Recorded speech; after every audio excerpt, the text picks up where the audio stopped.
किसी समय की बात है। एक विशाल और संपन्न राज्य में एक सुंदर और बहादुर राजकुमारी रहती थी। उसके पास हर वो सुख सुविधा थी जिसकी कोई कल्पना कर सकता है। महल के झिलमिलाते दरवाजे, दासियां उसकी सेवा में हर पल लगी रहती थीं और हर तरह के खजाने उसकी एक मुस्कान पर पेश किए जाते थे। लेकिन एक अजीब सी उदासी उसके दिल में घर कर गई थी। राजकुमारी के चेहरे पर हमेशा एक गंभीरता छाई रहती जो उसकी सुंदरता को धुंधला कर देती थी।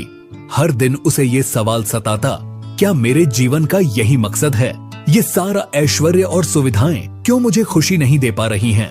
राजकुमारी ने कई रातें सोते सोते बिताई, लेकिन एक भी रात चैन की नींद नहीं आई। एक दिन जब उदासी हद से ज्यादा बढ़ गई तो उसने अपने जीवन को खत्म करने का फैसला किया।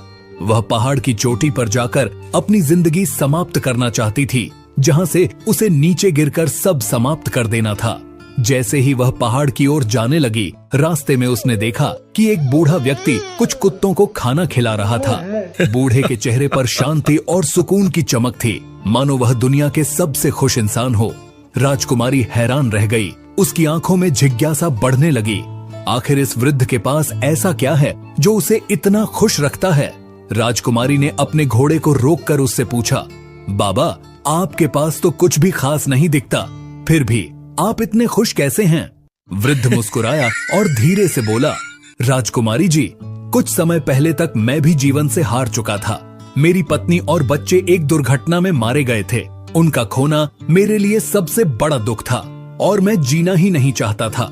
एक दिन जब मैंने अपनी जिंदगी खत्म करने का फैसला किया, तभी रास्ते में एक कुत्ते का छोटा सा बच्चा मेरे पीछे पीछे आ गया।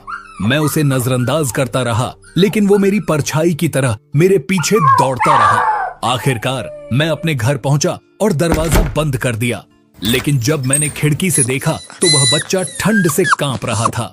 वृद्ध की आंखें भर आईं, लेकिन उसकी मुस्कान कायम रही। उस छोटे से कुत्ते के दुख को देखकर मेरे अंदर कुछ जागा। मैंने उसे अंदर बुलाया, उसे कंबल में लपेट दिया और थोड़ा दूध पिलाया। कुछ ही देर में वह सामान्य हो गया और मुझे उसकी मदद करके इतनी खुशी मिली जितनी मैंने कभी महसूस नहीं की थी। उसी दिन मैंने समझा, अगर मैं अपने दुख में भी किसी और को खुशी दे सकता हूँ तो शायद यही मेरी जिंदगी का असली मकसद है। राजकुमारी के दिल में एक अजीब सी हलचल हुई। उसने सोचा, क्या मैंने कभी किसी और के लिए कुछ किया है? मेरी सारी जिंदगी खुद के बारे में सोचते हुए निकल गई, लेकिन शायद दूसरों की मदद करने में ही सच्चा सुख है। उसने वृद्ध से विदा ली और अपने महल लौट आई। उस रात पहली बार उसने अपने कमरे की खिड़की से बाहर देखा, जहां जीवन चल रहा था। लोग संघर्ष कर रहे थे और उसने महसूस किया कि उसकी उदासी का कारण उसकी अपनी निष्क्रियता थी। अगली सुबह राजकुमारी ने गरीबों की मदद करने का फैसला किया। उसने अपने खजाने का एक बड़ा हिस्सा गरीबों में बांटा, जरूरतमंदों के लिए भोजन और चिकित्सा सेवाएं उपलब्ध कराई। समय के साथ उसने महल में एक आश्रय घर भी बनवाया, जहां हर कोई मदद मांग सकता था। अब राजकुमारी पहले से कहीं ज्यादा खुश थी। उसकी उदासी और खालीपन गायब हो चुका था।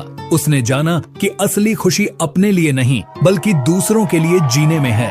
असली सुख हमें अपने लिए चीजें इकट्ठा करने से नहीं मिलता, बल्कि दूसरों की मदद करने से मिलता है।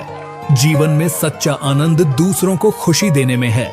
जब हम अपने दुखों के बावजूद किसी और के जीवन में उजाला लाते हैं, तभी हमें अपने जीवन का असली मकसद समझ में आता है।